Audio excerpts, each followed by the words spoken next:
know you, John Locke. You don't know me at all. Episode 313 answers the defining mystery, I guess, of who John Locke is, why he was in the wheelchair. I was excited to find out how was he injured, because, I mean, the fact was he was in a wheelchair, now he's not. What did you do? John.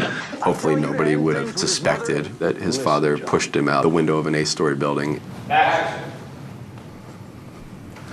What's her number? You okay? We're shooting Locke's fall. Our first shot was Kevin Ty bum rushes Terry O'Quinn, and they disappear behind a beam. But then, as they come out on the other side, it's no longer Terry O'Quinn, it's actually a stunt double on stage.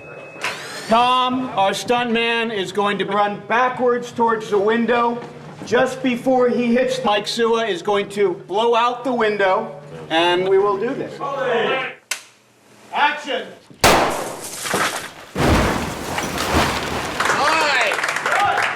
Very good, everybody. We had a 60-foot blue screen up the side of the building, and the same stunt guy was basically dropped from a high decelerator in a complete free fall. Here we go. 3, 2, 1, drop! Great. And then we wanted to have a shot that you could tell that it was Terry O'Quinn and not a stuntman. They strapped some wires to me and put me over a big pad and basically just lowered me down. A little fast, a little slow, but it was fairly pleasant. And we put this together, and I just think it looked really good, and it was really scary, and it surprised a lot of people. Tell me, John, did it hurt? The proverbial shoe is on the other foot because now Locke has the power over Ben. He's very much the one in a position of control, and it was really fun, given how strong Ben is, to see him in scenes with Locke, who has a very similar powerful energy. How is it that you think you know this island better than I do?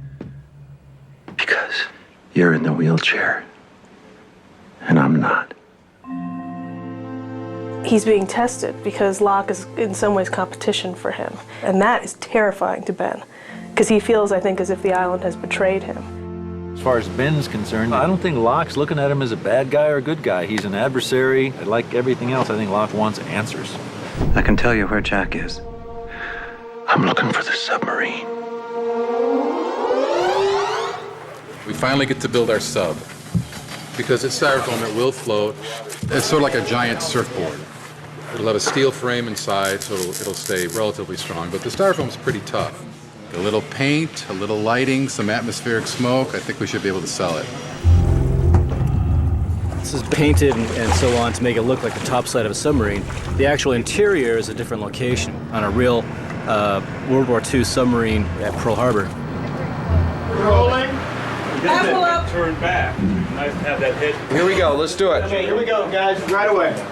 The submarine it's a wild card. It can bring people to the island, it can take people from the island, and Locke says, I don't want to go home.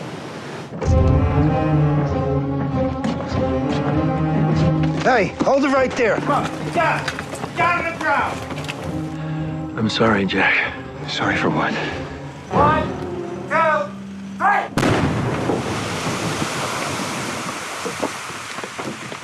3. Locke's flaw in his backstory is inaction. And on the island, he's become a man of action. He becomes very much obsessed with making sure nobody gets off the island.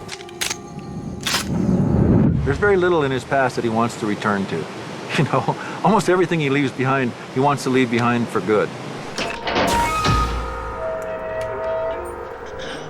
Certainly John Locke's personal story wasn't meant to end with him falling out that window and dying, as most people would, but he survived, perhaps for a reason. Locke definitely believes that there's an answer. And I don't think we've seen what Locke will do. I don't think we've seen how far Locke will go to find out who he is.